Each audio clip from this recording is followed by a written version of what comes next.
Ladies and gentlemen, what's going on? My name is Media Guy Doug. Welcome back to the Punisher's Paintball channel. Today, I just wanted to do a little kind of Geo history review. I'm only going as far back as the 3.5. I personally think the 3.5 and the R5 have been some of the most influential guns in paintball in recent history. You never hear people stop talking about them.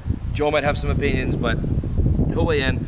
We're just gonna shoot them and kind of talk about them and just kind of hang out because we just wanted to do something a little more casual today. But in any case, make sure you guys subscribe to Punishers. Make sure you guys like this video and comment.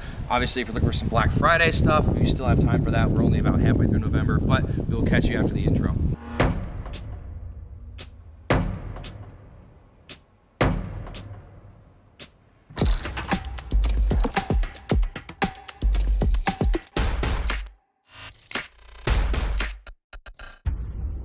All right, Joel. So I think the 3.5 was the gun that people didn't shut up about until the R5 came out. I don't think the Geo 4 quite made the same impression. We got Bella. Hi, Bella. Hi, baby girl. All right, so we had about 45 distractions there, guys. So, Geo 3.5, extremely influential paintball gun. Don't. Okay, we're good. I can get through this part of the sentence. Every time I say that, he's got to walk away from the camera and do some shit. So I don't think the Geo 4 made as much of an impression on paintball as the R5 has.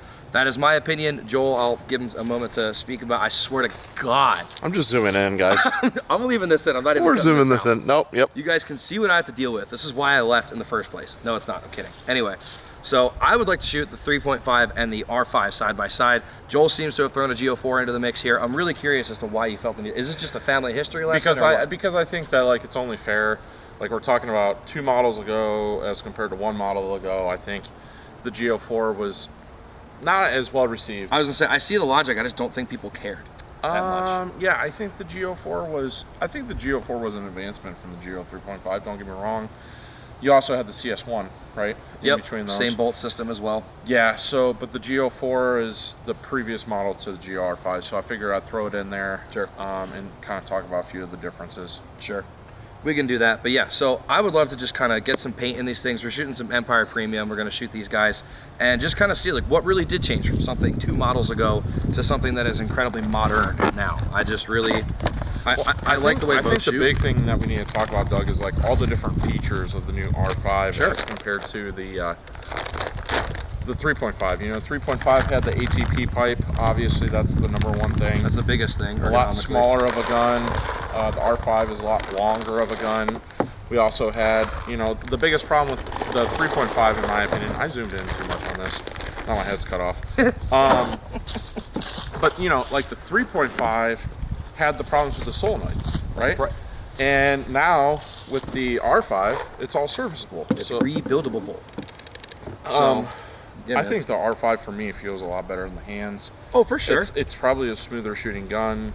You've got the different eye system in it. You've got the better barrel system with it. Foregrip better wise, efficiency, all that stuff. I definitely agree. Foregrip wise, Geo R5 superior. Yeah. I don't know, man. I kind of like the standard 45 grip on the 3.5, but really? I do. Honestly, I do. I do like the ergonomics in general on the R5. I like that it's got a longer feel. It feels very stable. But it's been years since I've shot a 3.5. Yeah, and to be fair, because I know that like Planet specifically has a problem with us comparing like older models because it's like it's not fair, right? Like it's something that's old, right? But we're just doing this video for the this is for fun because these are 2 guns that I hear people talk about. But you're talking about a gun that's what, probably 7 years old, somewhere there, if not older. Yeah, so for sure. Right, let's shoot this thing. Let's do this. Why are we talking so much? I don't know, man. I'll grab the camera. I'll let the people see what you're doing. Maybe I can get this freaking Spire to turn on. Sometimes that battery pack ain't sitting right. Yeah, it's the bun.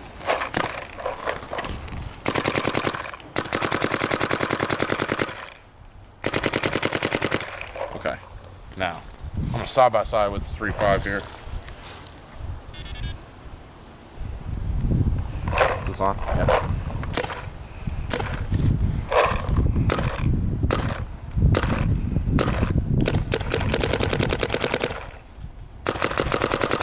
Oh man, 5's definitely smoother, without a doubt. For sure. And for me, the 5 feels smooth, or the 5 also feels better in the hands because I'm a big guy, you know. You can get all up in it.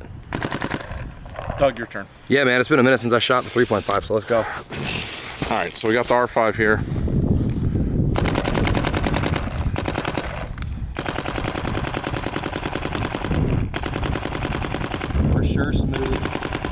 I really like that they included that more CS style trigger as well. And then I'm gonna switch on over here to the little 3.5. It is a significantly smaller feeling marker. It is.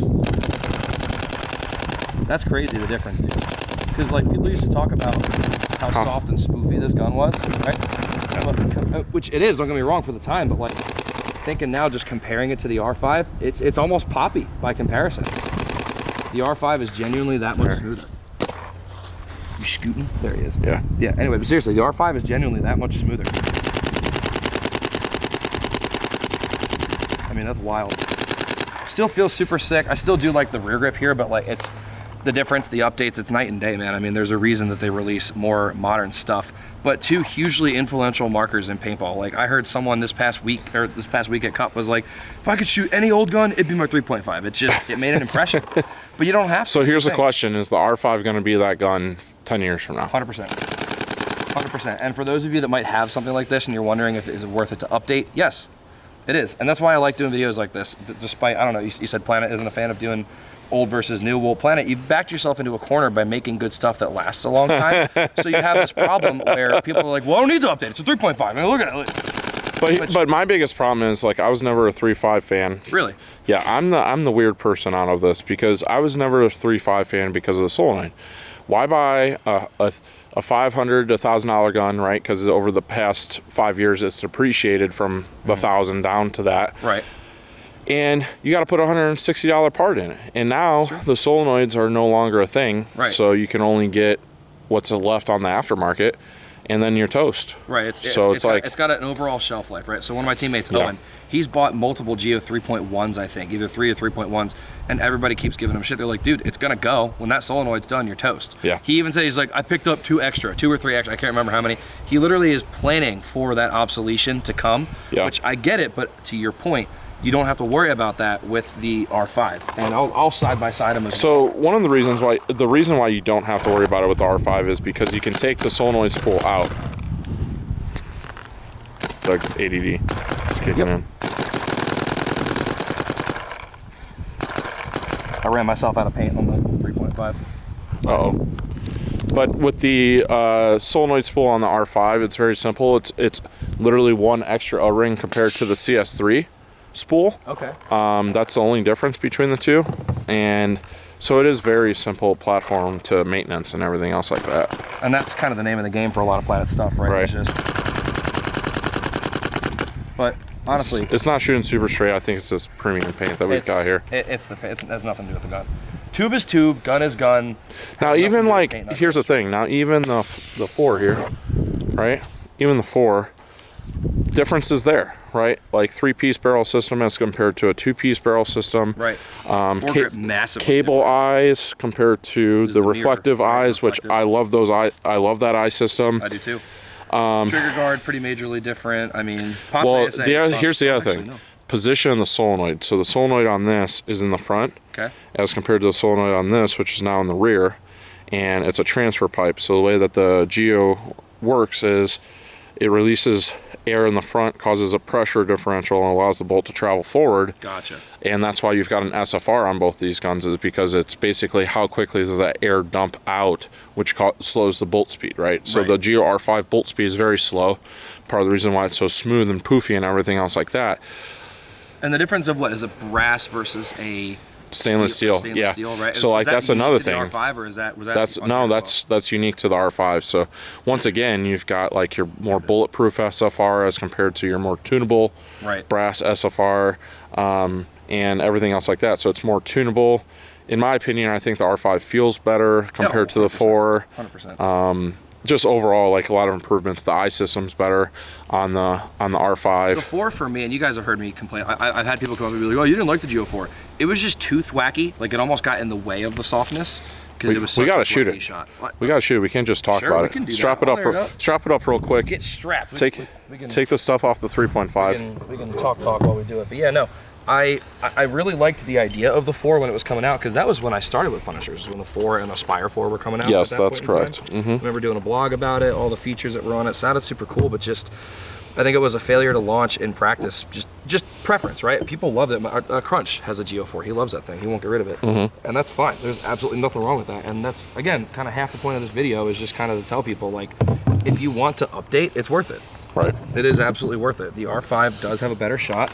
It's a little more serviceable. It's easier to serve, especially the eyes, lacking the cable eyes. Joel, how many times do you have guns that come in and someone pinched an eye wire? It's really not so much that with the Geo 4 as it is the position of the eye wires shifting, and when they shift, it causes an eye fault. Right. I've seen that a handful of times on the Geo 4, and when I say handful, less than 5 times have I seen that happen. 5 fingers. Where where the eye cable is here, basically. That eye cable sits in a very specific spot, and sometimes it will shift down and and sense the metal instead of the breech. And would cause an eye fault, basically. So I'm just gonna dump this in here. Geo 4 was still a good gun, and you know, I think it's gonna hold its resale value where it's at right now for a long time. How much are they going on average for right now? Like $550 to $600 on the used market. But I still think it's, you know, a solid gun for that price point. It's got such a shorter shot signature too, which is just crazy. Yeah. Yeah, man, like it's still super smooth, right? Still super concise. It just, it's crazy how guns can feel so different, even though they're in the same line. The same and this family, paint is shooting all over the place. This is a gun that we got from World Cup that I don't even know if the barrel's clean on it. So I'm really just going on how it feels to shoot, because the gun's paint not the best right now, but like, you can feel the differences. You really can. And ergonomically, I think the 5 is superior. I agree. I just like that foregrip is just not for me personally. I know it's basically the CS1 foregrip. I like the foregrip. I don't like the trigger frame. Really? Yeah. That gets me less because it's more vertical. The Geo R5 is the R5 is just kind of the amalgamation of just everything that and Planet is known for this, right? They carry forward things that aren't broken, put them on the next big thing when they figure out something great, which they really did with the R5. So I mean, like, dog. I mean, new electronics, new eye system, new bolt, or not new, but improved bolt system. Slightly new in the way it's designed. You know, still takes AA's, which is a nice feature. Right. The barrel system is new and I guess you would say new and improved. S63. Yeah, I mean, it takes those inserts, and that's what everyone's going to now, which is nice. Inserts are all over the place. Right.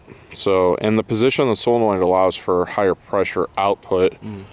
Allowable. Obviously, you don't want to, but you can. But you can. It puts the customization back in the hands of the player, because that was kind of a thing for a while. Guns were very customizable. Now they're kind of just out of the box, plug and play. There's not really much to do, much tinkering or anything like that. Yeah, that brass SFR, stainless steel SFR is nice because you can tune it. Right. You know, if you want like a super smooth shot, you can do that. Or if you want like a little bit more of a poppy shot, you can do that too. This one, the Geo 4, is kind of tuned a little bit more snappy, at least for right now. Yeah, and you know, you can still tune it on that and change the bolt speed. So, but yeah, guys, thanks for watching, hanging out. This is more of just like a let's chill and talk some shit about paintball kind of stuff. But Geo R5 is worth the upgrade. For my friends that are still stuck in the land of the 3.5 and the 3 and the 3.1, I get it. I do. They're great guns, but it would be worth it for you to either hang that one up, make it a wall piece, get one of these, or trade it in. We'll totally take them. There's someone else that wants to shoot it that maybe hasn't gotten to yet. But thank you guys for watching. Much appreciated your time on the channel. Let us know what other kind of videos you want to see. If you want to see us do breakdowns of other guns that have a long and storied history, maybe we could do one of the CS line specifically if you guys want. But we will catch you in the next one. Please subscribe to Punisher's Paintball. Check out the links in the description, and we'll see you next time.